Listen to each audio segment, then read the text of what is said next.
Sean here with BaseMint Comics. It is the weekend. The tea is made in this classic Modoc cup. And that means I am finally getting back to Cornerbox Classics. I don't know what, there was tons of stuff that sort of derailed it for the past couple of weeks, which has sucked. I think it's been like 3 weeks since I've done an actual true Cornerbox Classics.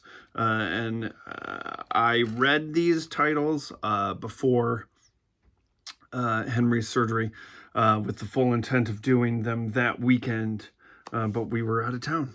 And that was one of the reasons. And then I came back and I did the Indiana Jones thing because I don't know, just felt like it. Anyways, Cornerbox Classics, if you're new to the channel, which you're probably not, but if you are, my entire life have biked up to my comic book shop, even when I was a kid. My first taste of independence was cruising through my neighborhood so that I could go to the comic book shop in our tiny little town. That I no longer live there, so it shouldn't bother me, but they're dumping a ton of money in there to make it fancy pants and you know, outdoor dining. There's already outdoor dining and all this type of stuff, and it's going to look awful, and I'm annoyed by it because it's got a quaint charm now that they're gonna you know, to try to draw the college kid crowd in there, and who wants that? Anyways, so I have been reading all of my comics from the birth of the Marvel Universe to what will be present day when I get there in 50 years. And so right now I am up to August 3rd, 1982. So I would have pedaled up listening to Michael McDonald's If That's What It Takes. The smooth sounds of that record in my little cassette Walkman if I had been biking up to my shop on August 3rd of 1982. These are the books that I would have picked up. It's pretty good. So first up, Amazing Spider-Man 234. Now Shall Will-O-the-Wisp Have His Revenge. Released August 3rd, 1982. Written by Roger Stern. Pencils by John Romita Jr. Inks by Dan Green. Letters by Joseph Rosen. Colors by Bob Sharon, and a cover by John Romita Jr. and Al Milgrom. This is like a super thick guy, and right here on the cover, it says, you know, bonus feature 16-page book insert to the Marvel Comics Guide to Collecting Comics. And just a few weeks ago, probably months now. It's months. It's not weeks. It's months. A couple months back, I have it hanging. I have the actual insert like hanging up back there behind me because I got that in the fabled Cousin Garth Barn collection. So this felt like it was going to be a double-sized issue, but it was not because they give you a handy-dandy guide to collecting comics and what things mean, and it's adorable to look at. And it's great Walt Simonson art, so it's got that going for it, which is nice. Okay, so opens up at the Brand Corporation, which I like. I love the Brand Corporation always popping up in the Marvel Universe. It's where Beast was working when he turned gray and fuzzy, because he wasn't blue and fuzzy at first. So I get that. I get pretty jazzed about that.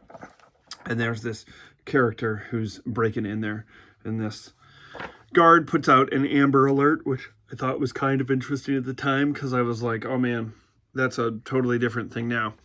And it is obviously Will-O-the-Wisp busting through this Brand Corporation. And he tells the guard, he's like, this guard fires upon him, bullets go right through him, and he's basically like, hey, I don't want to hurt you or anybody else who's here. I'm just here for the higher-ups. He's Will-O-the-Wisp is full-on Luigi in it. And so he gets, like, he allows this guy to alert everyone to get out of the place. And they do.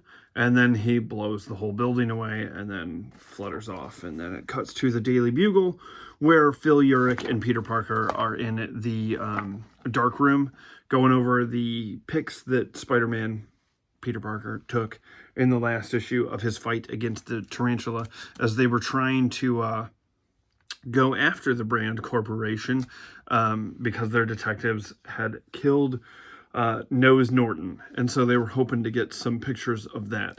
So Urich, in this, it's kind of funny, critiques Pete's like ability to not stay in focus. And Pete the entire time is like, they're in his head, of course. Is like, it's not so bad considering the fact that it was, taken on my, kind of not, he wasn't sitting there taking it because he was busy punching up Tarantula. And so then he starts talking to Joe Robertson about it. Joe Robertson also makes a joke about him not being able to remain in focus. And that's when Ned Leeds comes up, and they've been working on the story with Nose Norton. And Pete isn't really in on their angle of it. And Ned kind of lets Joe know, like, hey, somebody just blew up our building that we were investigating. Betty laments the fact that Ned has caught up in this story and won't be around for dinner. And then Pete runs into Amy Powell, who she does not hide the fact that she is incredibly interested in Peter Parker. There's a funny gag there where Pete does the quick change in Jameson's private elevator. Jameson is obviously pissed off about that and breaks his Havana cigar in that. Pete gets back to his apartment. He's lamenting the fact that he doesn't have anything in his fridge.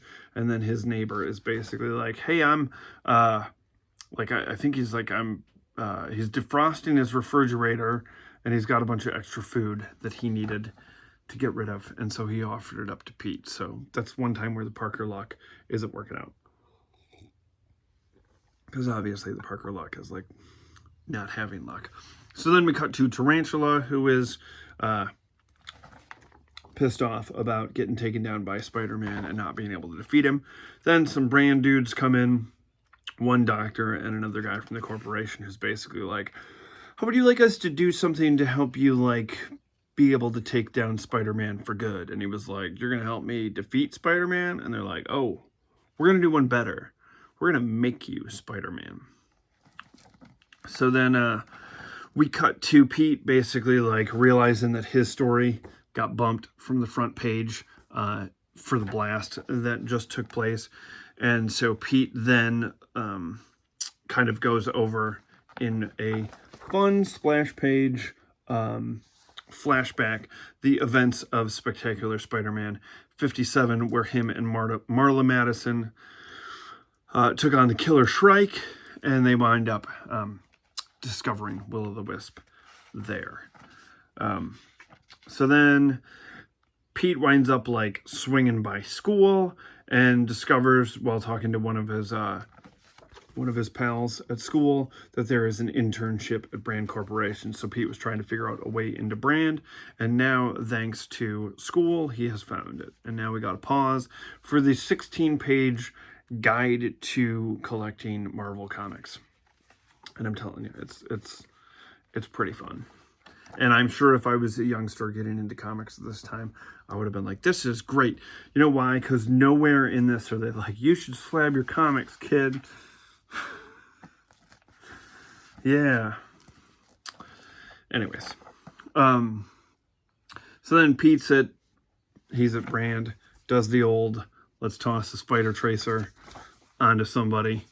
And then basically figures out like this dude that he's following, because he recognizes him as not a great dude within the Brand Corporation. He's like, how can I follow this guy past security? The air vents. So Pete changes into, this has to be the largest. I laughed at this because he like goes into the men's room, hops up into the air vent, and then is changing, basically standing tall. Like, how big are these vents? Maybe they're huge vents, but it is what it is. So Pete winds up, he's taking pictures. They bring Tarantula in. They start to do some experimentation on him. That is when Pete jumps in. They start to fight. Will-O-the-Wisp shows up. Chaos ensues. Pete winds up trusting his spider sense to be able to tell where the Will-O-the-Wisp is going to be. He winds up, hitting him pretty good, to which Will-O-Wisp is basically like, you're on their side, how dare you, because the brand guy winds up zapping him with some, you know, power dampening ray or something like that. And then it cuts to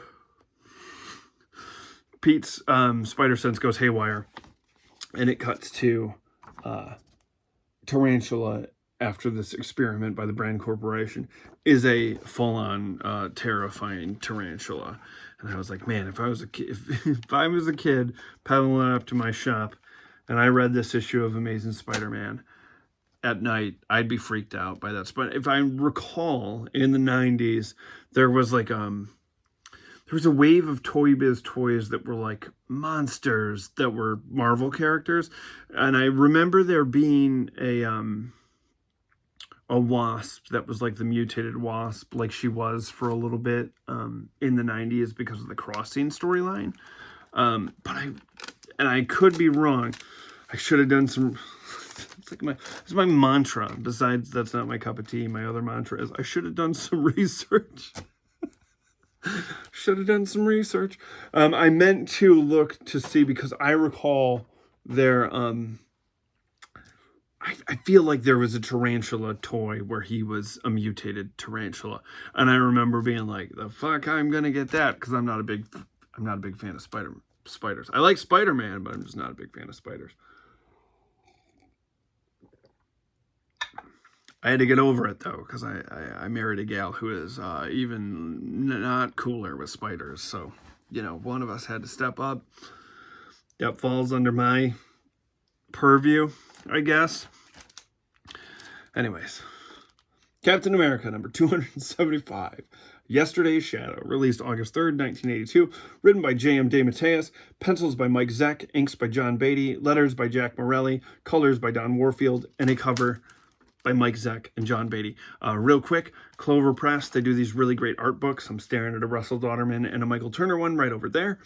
They're also the company behind the wonderful Spider-Man newspaper strip hardcovers that they're doing. They just launched a Kickstarter for 1981. It's 1984. I backed that. But I also backed the art book for Michael Zeck, and I'm pretty sure there's probably like a day or two left on that. If anyone is unaware and interested, I would say that I would post a link in the comments, but I'm not gonna, because I'm gonna forget. It's how I roll on this channel. It is what it is, but it's a pretty good Mike Zeck cover. Opens up, Cap running through a portal into a S.H.I.E.L.D.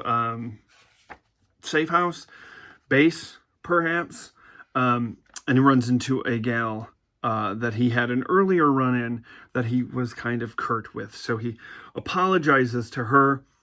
She sort of explains that the monster dude that they fought in the last issue is now kind of in stasis. Her name's Miss Runsiter. And he, you know, apologizes to her.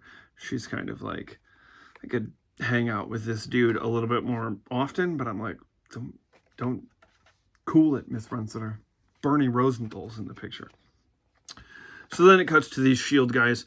Like, Cap was lamenting to her before he apologized to her, that the walking just through the little portal thing that looks like a brick wall freaks him out. He just misses the old barber shop where they like turn a crank and the chair would drop him into the floor. I thought that was a funny little thing that they were doing. I apologize for the yawn. I'm working on the tea. You know, the other night I was up way too late, and my pal McGroovy and I were chatting, and he did the timetable because he was in Scotland, and he was like, go to sleep. And I was like, when else? I have a 4-year-old. When else am I going to read these? I'm always tired. Like the Hulk at the end of Avengers when he's like, I'm always angry. I'm always tired. So biking and running around with a 4-year-old and trying to read comics.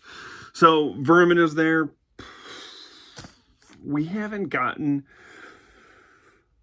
to Kraven's Last Hunt yet, but I'm just going to spoil it for you guys. I do not like the character Vermin. Not a fan.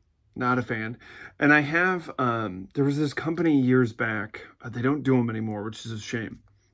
There was a company called Graphic Audio that did like like almost like radio plays of classic comic book storylines. There's like a really good Fantastic Four one. They did one for Days of Future Past. They did one for Civil War. There's a bunch of Spider-Man ones. One of them is Kraven's Last Hunt. And the dude that does Vermin's voice is just... he makes you hate Vermin quite a bit. Just, you know, so I don't think that helped either. So anyways, not a big fan of Vermin. But Vermin is clearly being, like, manipulated by some characters off screen, and he's basically like begging those people to come and rescue him from the SHIELD agents. Then we check in on Cap, who's checking in with his pal Arnie and his roommate Michael, which the more I think about it, the more I'm like, 1982, were they roommates, or were we just comics code authoritying this? Anyways, it is what it is. But we're going to stick with roommates right now, even though I don't fully buy it. So they kind of go over what happened, where like this guy's mind was in this thing that SHIELD is now in the custody of, and Arnie got Cap to help out. So then we cut to Cap with Bernie Rosenthal and Anna Kappelbaum? Yeah. Anna Kappelbaum, the elderly woman who lives in the building with Cap and Bernie and all the other great Brownstone cast of characters. This is like, I think it was like 2 years ago is when I finally started to put together this run of Captain America in its entirety, and I was like... it's so funny. Everybody has weird triggers for like what's going to make them collect a particular run, be it a writer, an artist. And I based like, when are you going to jump into Captain America, Sean? And I was like, the time period when he's living in the Brownstone and he's like a freelance artist. I'm like, I want to get the Brownstone years of Captain America. And so here we are. So Anna's thrilled because she is now caught on to the fact that Bernie and Steve are in a relationship. She's kind of adoring this, you know. She's the old lady in the building who's happy that the two young kids are finding love, and particularly, you know, enraptured with Steve because obviously he's closer in real age to Anna, so they have similar, you know, he's like a, you know, of the greatest generation, so they're hitting it off there. And so they stumble upon the synagogue there, and some idiots have spray painted a swastika on to this. And obviously Anna, being a survivor of the Holocaust, is very upset about this. Bernie, being, you know, an empathetic, caring person, like you should be, is also pissed off about this. Steve takes a slightly more pragmatic role and is like, it's probably not Nazis. And it's probably just some dumbass kids. And I can understand his point 100%, but I also do understand, you know, Anna being like, I don't care, like, fuck them. And so Steve kind of goes on to explain, you know, he's like, I agree that these neo-Nazis are a vile breed, but if we deny them their rights, where do we draw the line? Who decides which beliefs are acceptable and which aren't? A free society has to allow all ideas, both noble and ignoble, freedom of expression, okay? And so this is important, and the reason why is this whole circle back at the end of the issue. Bernie's like, well, we're going to go, you know, there's a protest going on about these neo-Nazi idiots, and we're going to go to it. And Steve is basically like, cool, yeah, you guys have fun. I've got some things to do. I've got some important business to take care of.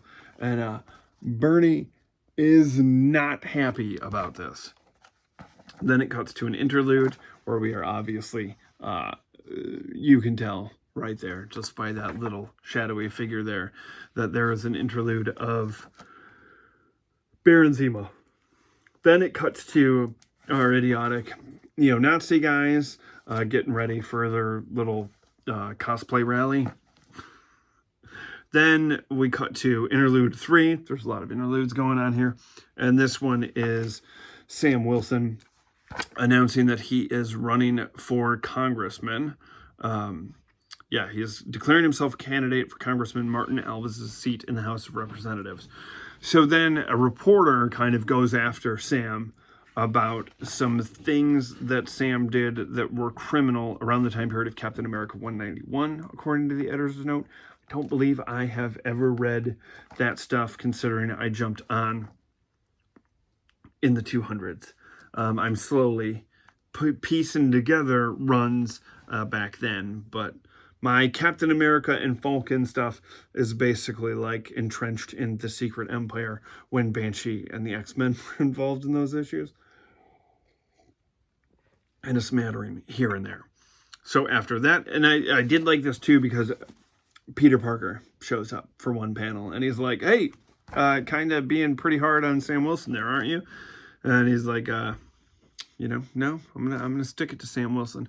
And that's the end of that interlude. Then we cut to Steve handling that important business.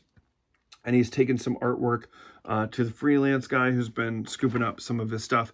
And that guy, his secretary busts in and she's like, calls him out. She's like, Mr. Bennett, Arthur Grossman just called. He's on his way over to discuss our handling of his account.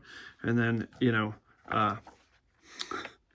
Mr. Bennett is like, Grossman, you call that old Jew back and tell him he'll come over when I want him to come.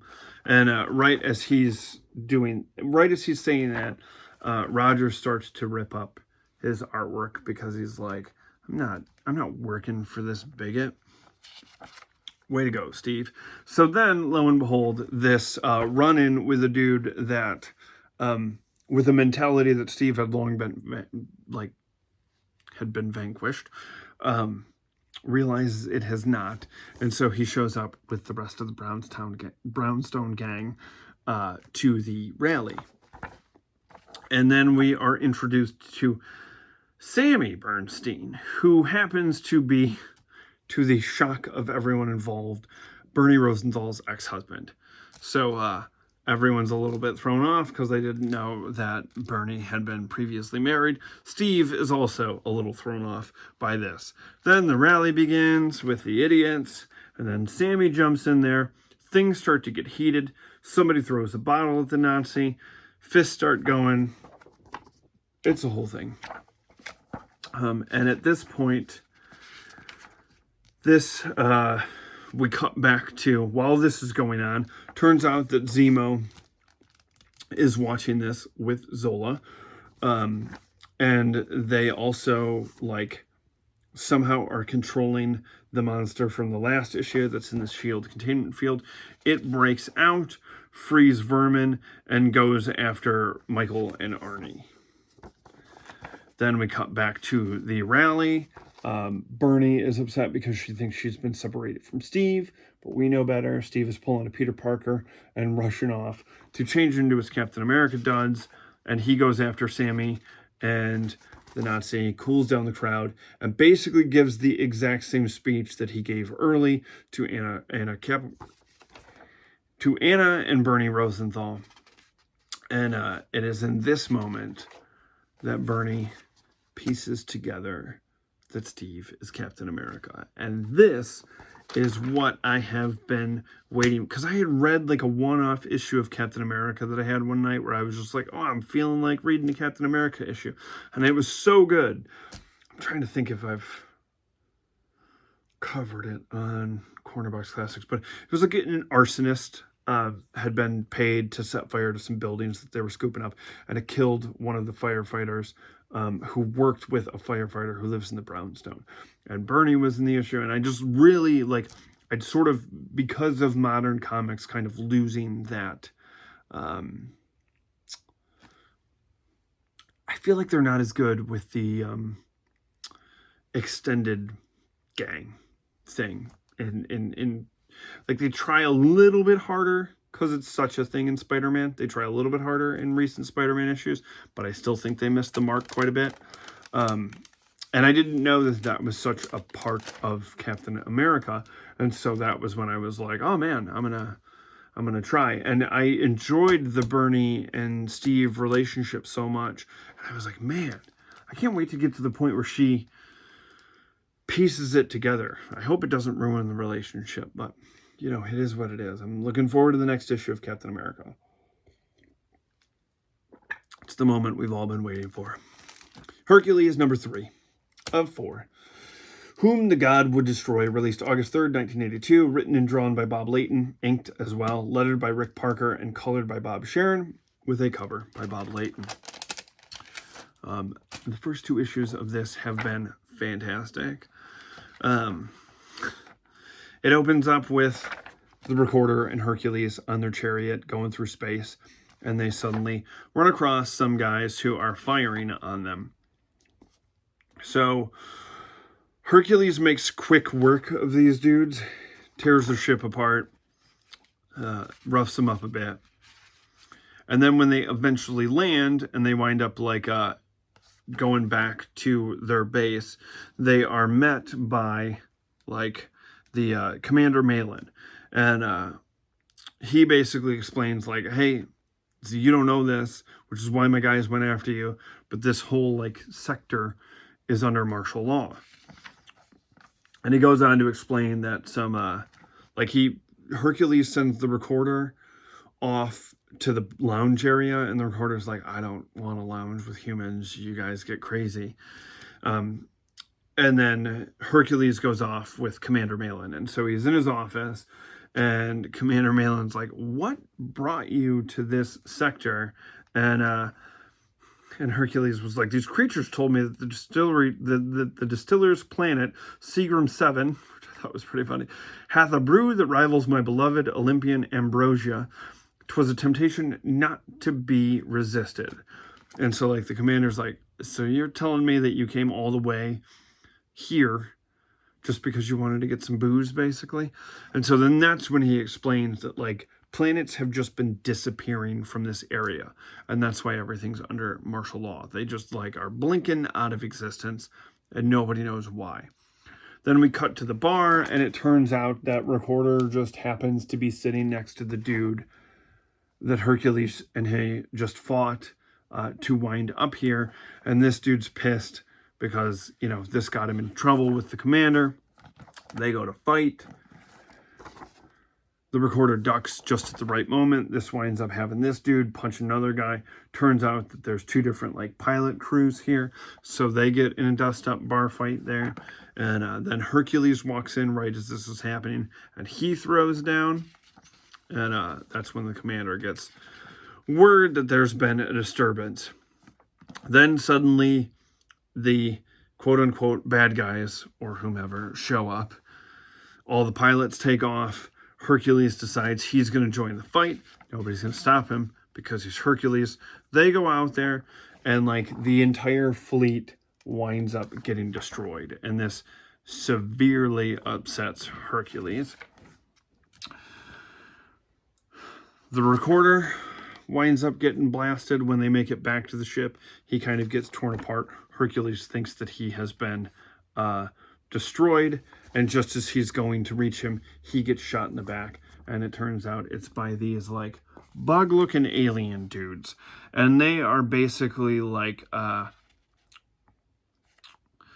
they're an alien who's like worshiping a god, and we are but simple followers of the true God of vengeance. We are here to offer a sacrifice to him, the only sacrifice that will appease him, the death of a world. And so Hercules is like, you guys mad? You're the ones that are like blinking planets out of existence. And they're like, hey man, we probed your mind. Like, you're a god. You think you guys care when you mess up stuff? So it sort of gets this whole philosophical conversation, which is, I mean, it's a Hercules comic in this bizarre setup. And so it's still kind of, this philosophical discussion is kind of hilarious. And the Recorder, these guys basically leave after the conversation is done, and Hercules is all chained up. And that's when the Recorder kind of slinks his way with no legs, frees him, and then he goes after these guys. A battle ensues, and Hercules winds up like destroying the little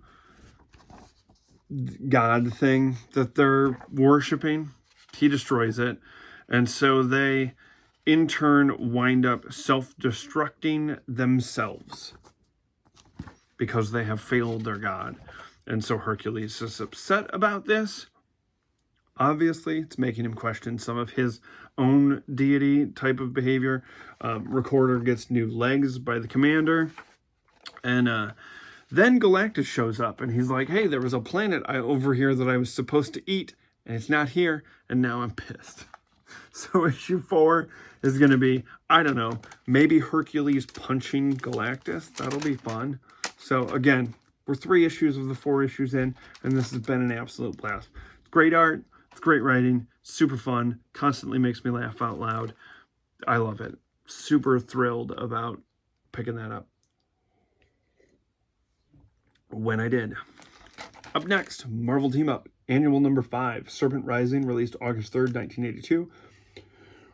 Written and drawn by Mark Gruenwald? I didn't know. I gotta look. Something tells me that I wrote that down wrong. Inks by Jim Mooney, letters by Diana Albers, colors by Bob Sharon, and a cover by Ed Hannigan and Al Milgrom. No shit, no. I mean, Jim Mooney embellishment, okay. Mark Gruenwald breakdowns, okay, sure, all right. Way to go, Gruenwald. This was, so it's Marvel Team Up Annual, but as I was reading it, and I was like, God, man, this Marvel 2-in-1 has very little thing in it. And it wasn't until like I flipped it back over and I was like, you're not reading a Marvel 2-in-1 annual. We're reading a Marvel Team Up Annual.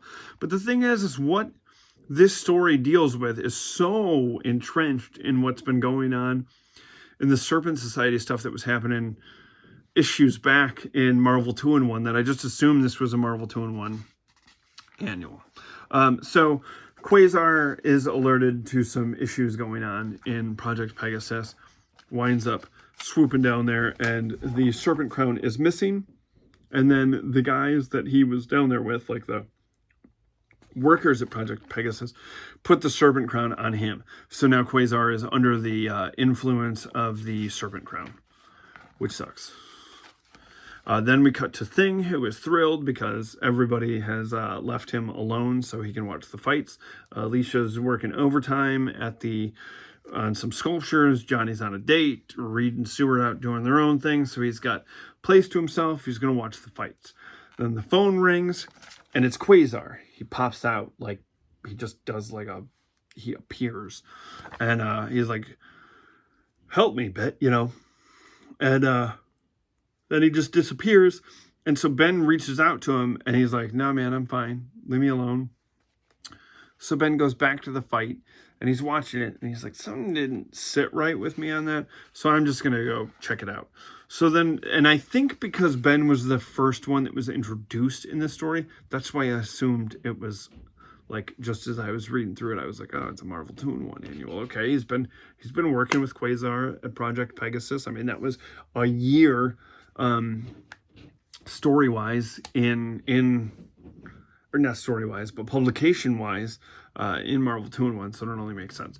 But then we cut to Pete chasing down some thugs, and he sees a giant serpent thing. So he swings over to the Sanctum Sanctorum, visits Wong and Doctor Strange, and Doctor Strange realizes that Pete has been followed around by this serpent thing, this aura of a serpent, ever since they fought a serpent god in Marvel Team Up number 111. And this gave me the Doctor Who episode Turn Left, where Donna has the thing on her back. That's what this made me think of, with the little serpent kind of being attached to Pete.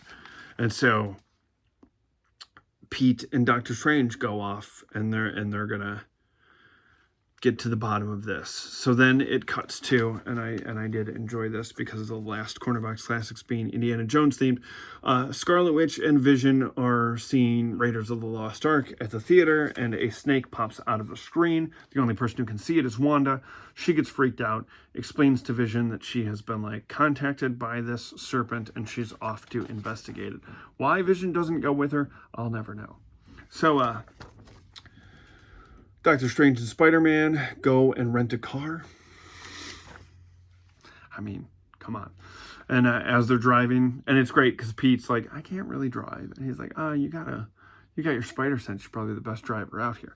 And so then he astral planes it to go figure this out.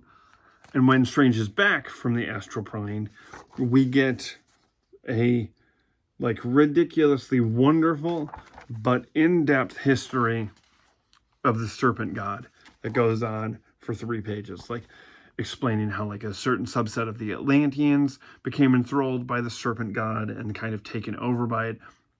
The Avengers went to an alternate reality, took on the Squadron Supreme, brought back another serpent crown, because it turns out that there are serpent crowns in every universe.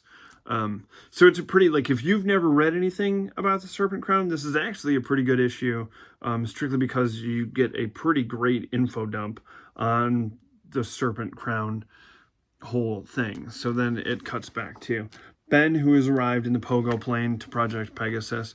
He is immediately met by a very serpenty Quasar who makes quick work of him. And that is when Doctor Strange and Pete pull up from their planes, trains, and automobiles adventure to get to Project Pegasus. Strange goes into astral form, so Pete's got to protect his body, takes on a bunch of guards, but as luck would have it, while he's taking on with those guys, they wind up sneaking off with Doctor Strange's body, but thankfully, he is immediately met by Wanda Maximoff, and they are off and running, and they run into this room at Project Pegasus, which every single one of those dudes has a serpent crown on, and that is bad news. And so the leader of this whole rabble explains that they needed to get 777 serpent crowns together, and they are 3 short, so they are like entering other universes to go get them. Doctor Strange quickly warns Wanda in his astral form to tell Pete to get out of there, because he's the key. He can't be like captured. And it is basically like Pete is now, you know, ducking back through the ventilation shafts, trying to get through this. At the very end of it, as they're about to do the thing, Ben wakes up and frees himself, and then realizes that they have melded all of those serpent crowns together into one ginormous serpent god, and that serpent god eats Ben Grimm. Spider-Man realizes that he should have gone back, and he's like, oh, I saw the cosmic cube in another section of here, so he's going to go get it. Doesn't find it, goes out there. Everybody is getting chomped by the dinosaur. Pete realizes that the cosmic cube is in there. Right as he gets that, he's swallowed by the serpent god, and Strange is like, damn, everybody has been eaten by this thing.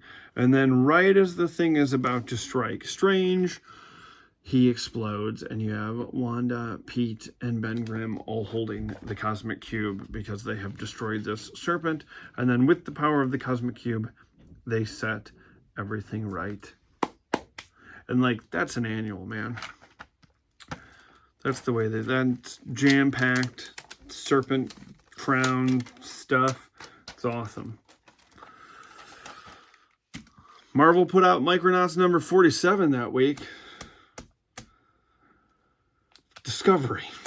Written by Bill Mantlo, penciled by Mike Vosberg, inks by Dan Bolinati, letters by James Novak, colors by Bob Sharon, cover by Ed Hannigan and Al Milgram. It's a Micronauts issue. I'm over it. And I've explained this. It was my buddy. He was like, you gotta check out Micronauts. And I was like, okay. And there's this store that I did a video on it where it was like a shop on the east side. And I'm actually thinking about it today because I went to a show earlier today that my buddy puts on. And the owner of that shop closed the shop, but he still does shows. And I have desperately been trying to get he made these great shirts for the shop. And I've gone to like 3 of these shows, and every time I go to the show, he's like, I forgot the shirts. And so it was on my mind. But I picked up this great Nick Fury, Agent of S.H.I.E.L.D. Cover today while I was at that show. But it was in that shop, in their like closing the shop sale. If there's a video in my early days, where I went to that shop and I talk all about it and what I picked up and what a great time that I had. And one of the things that I picked up was that whole run of Micronauts. And I was, man, if you go back and you watch that video and you see how excited I was to trust my friend Jerry to pick up Micronauts, to read it, and how I've just had dirt kicked in my face month after month. And here's the thing. I texted Jerry one night. I was like, hey, man, like, Micronauts. Whew. And he's like, oh, yeah, I dropped it after like 12 issues. And I was like,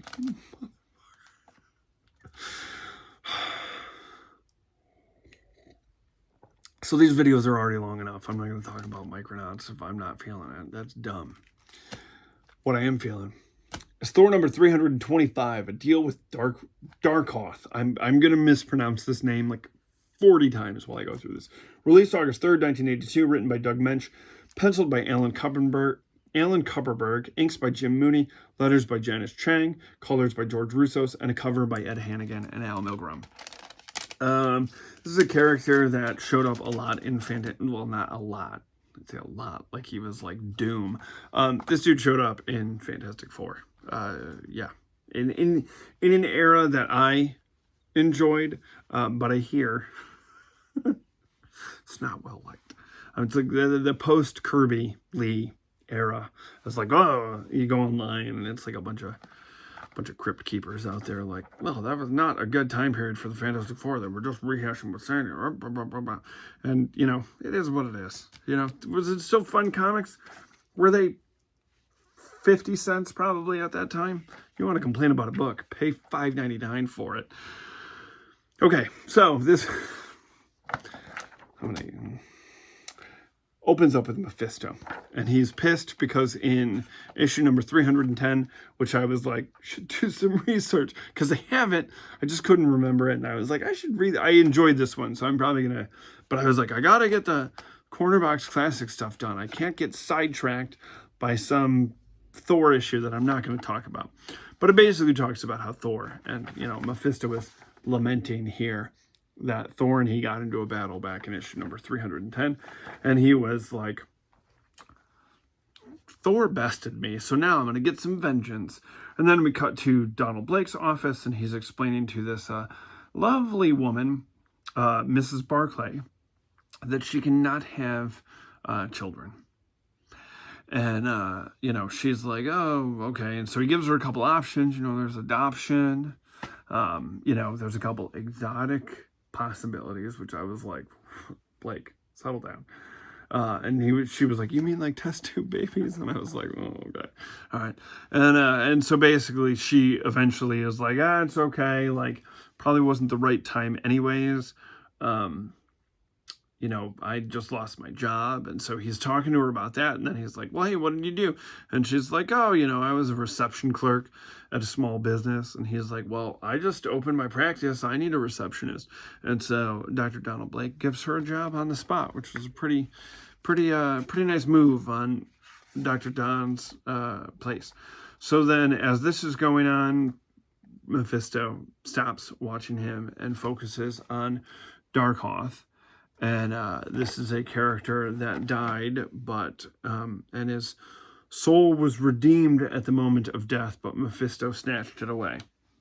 And so we quickly get a recap of basically like this is a dude that was like his name was Desmond Pitt. He was in the military with Ben Grimm, and he was controlled by Dr. Doom to go and fight the Fantastic Four. His wife had died. And Mephisto makes the comment where he's like, unfortunately, we were unable to claim her, which I just thought was creepy as hell. And his son, unfortunately, is in a orphanage and not well.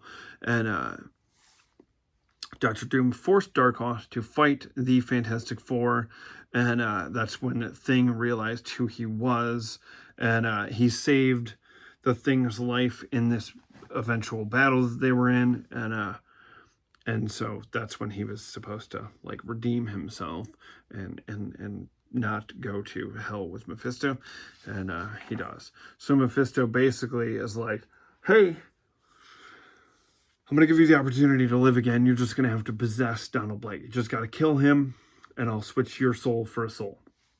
And he's like, fuck no, I'm not doing that. I'm not doing that. And Mephisto's like, well, then I'm going to torment your kid.